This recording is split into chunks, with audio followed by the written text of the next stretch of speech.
you are someone who has amazing ideas but ultimately gets overwhelmed and doesn't know how to execute them, this video is for you. It's a super simple framework that I created for my clients so they understand how to work from concept all the way down to execution. And here it is. We start with defining, then we go to exploring, and then we go to materializing. Happy idea building. My name's Sarah. Follow along if you want more business tips and tricks. I've grown 5,000 followers on TikTok in 6 days, and I did it to prove a point. Here's the strategy I used, and I hope it can help you too. Number 1, I've posted content 2 times every day. I only posted 1 video one day. Sorry I slacked. Number 2, I try to use sounds that are up and coming. I try to catch a trend when it's really small. I'll give you guys an up and coming trend by using this sound right here. It's really small. You can still make it. And number 3, post content that's either funny, valuable, or educational. Google just released a super cool new tool that you need to check out. If you want to grow your business, you need to know your audience, and Google is handing you the treasure map. It's called Find My Audience, and here's how to use it. To be seen and heard, you need to understand their motivations and anxieties, which channels they use, what content they prefer, and what language they use. Go to Find My Audience and then click on Affinity Audiences and select Lifestyles and Hobbies. Here you will find Google's 11 most popular audiences. Think of them like districts in a city. You have the business professionals, the green liver enthusiasts, or the pet lovers. Narrow it down to 1 or 2 areas and go really deep. If you want to talk about your product's green credentials, you might want to talk to the green living enthusiasts. Go to these channels, watch some videos, and understand what are the topics that they talk about and what language they use. You also want to click into these subcategories and understand a little bit more about their interests and how you can incorporate that into your content. This is the first step in understanding your audience and growing your business. If you need a little bit more help, then check the free step-by-step guide in my bio and give me a follow. This is what I do daily, weekly, and monthly to grow my e-commerce businesses. Every day, I record 2 TikTok videos and 1 Instagram post or reel. I also do multiple Instagram stories, and I save tagged posts on Instagram that I can use as user-generated content. And I also do 1 hour of engaging with my audience. On a weekly basis, I send an email and I do a blog post. And I also make sure to check my Google ads and my Facebook ads. And on a monthly basis, I organize any influencers, I update my website, and I change my ad creatives. That's it. I hope that helps. If you're a small business owner and you are having troubles setting up your launch, I'm going to give you all my tips on how I got $1,000 within 8 minutes of my launch this past Friday. Let's get into it. First things first, I started my business in 2019, so I have been doing this for 2 years. This is not something that I just started. So if you are starting your business and you're wondering why your sales aren't coming in, it's going to take time and it's not always an overnight success. I'm going to provide 2 tips that I highly recommend you take with you on your business journey, especially on those launch days. When your product is launch ready, I recommend posting about it within at least a week or 2 weeks before your launch date.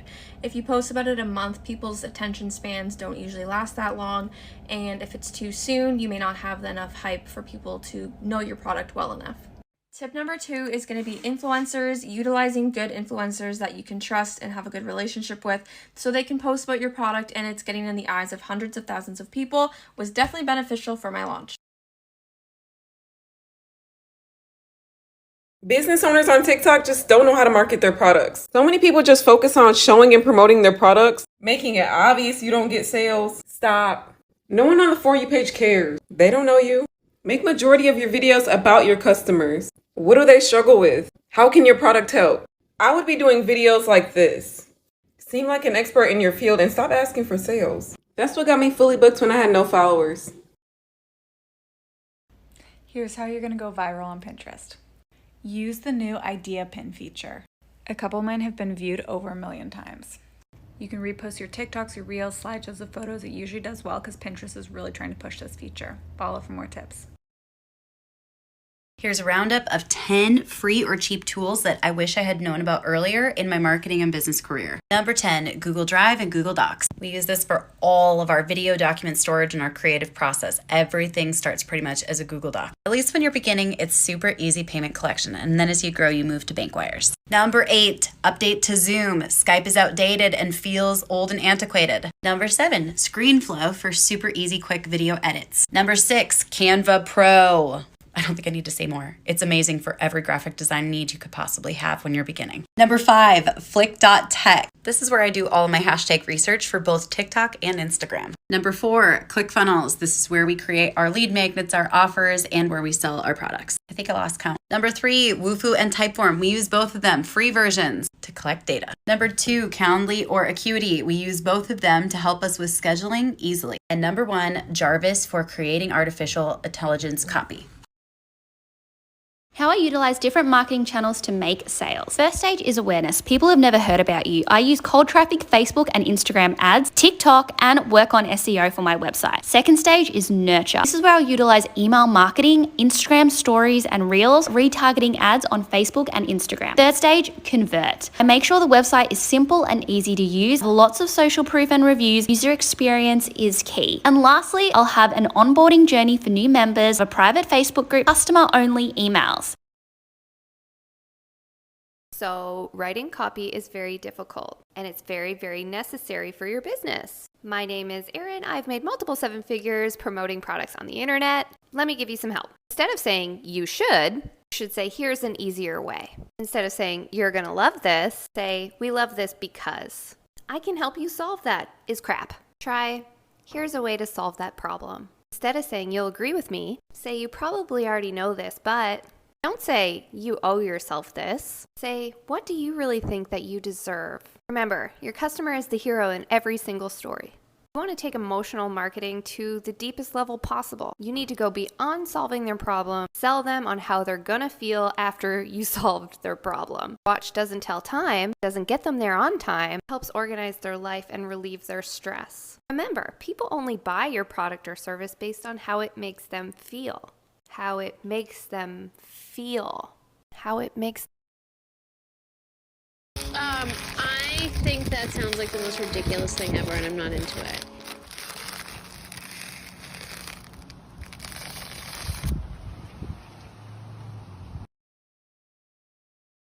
If you're a small business owner or you're interested in starting a small business, I have a tip for you that so many people are sleeping on.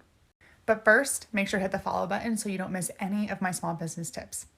So many people are sleeping on Pinterest. I mean, check this out. I have 114,000 monthly views. All I do is upload my pictures from Etsy and my videos from TikTok, and I get so much organic growth from Pinterest. 3 things I wish I knew before registering as an LLC. Number 1, if you become an LLC, there's an annual fee of $800 that you need to pay every single year. Number 2, if you're a single member LLC, you'll be treated as a disregarded entity. This means that you still have to file a Form 1040. And number 3, if you live in an apartment like me, you need to hire a registered agent so that they get all of the notices from state. I designed a personal and work-life planner that's not like anything else I've seen on the market, and they're finally here. If you're a planner person, consider this my official addition to be your next planner. I'm a watercolor artist, so yes, the covers are pretty, but that's not the only thing that makes them special. Let's take a look at the inside. The really cool thing about these is this personal and work-life format that I made up. Every weekly spread consists of 2 pages. The left page is for your personal life, and the right page is for your work life. The idea with this is that you can open it up and see your entire week in one glance, but your personal and work life aren't getting all jumbled together. This is the very real spread I'm actually using this week. The center column is for recording appointments and things that have to happen on specific days. For example, today I have to film a TikTok about planners. And tonight I have a church meeting at 5 p.m. The outer 2 columns are my running to-do list for the entire week. These are the tasks I just have to get done sometime this week, but they're not necessarily tied to a specific day. I forgot to mention earlier, and it's kind of hard to tell because this is my handwriting, but these are undated. It's meant to be a use at your own pace planner, so miss a couple weeks, still use all the pages. There's also a year's worth of monthly spreads for big picture planning, some reference calendars to help you fill out the dates as you go, and 50 sheets of notebook paper in the back for a ton of planning and scribbling. Plus it has pockets for storing stuff. If you're a big paper nerd like me, you'll be happy to know that these are hard covers front and back. And they have a beautiful velvety matte coating that just feels super nice. We chose a really great 70-pound paper for these, so it's very thick and very nice. They're $42, shipping is $5, unless you buy 2, then it's free, and you can find them on my website. Or copy the link to send a hinty hint to Santa. Here's why I don't put business cards in customer orders and some more effective ideas for what you could do instead. I don't include them because it's an unnecessary expense, customers don't really enjoy them, they just tend to throw them away, and it doesn't really serve a specific purpose. Everything that goes in a package should have a purpose, so it's either there to delight or connect.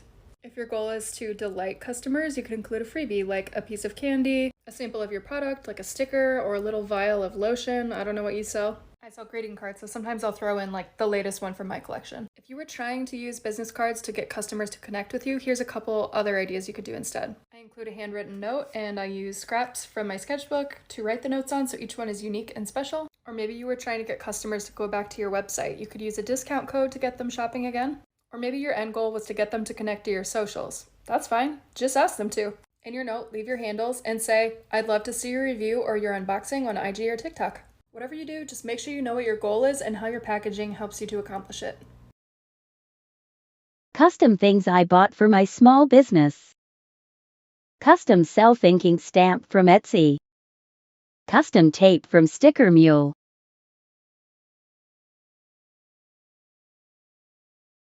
Custom vellum paper from Alibaba.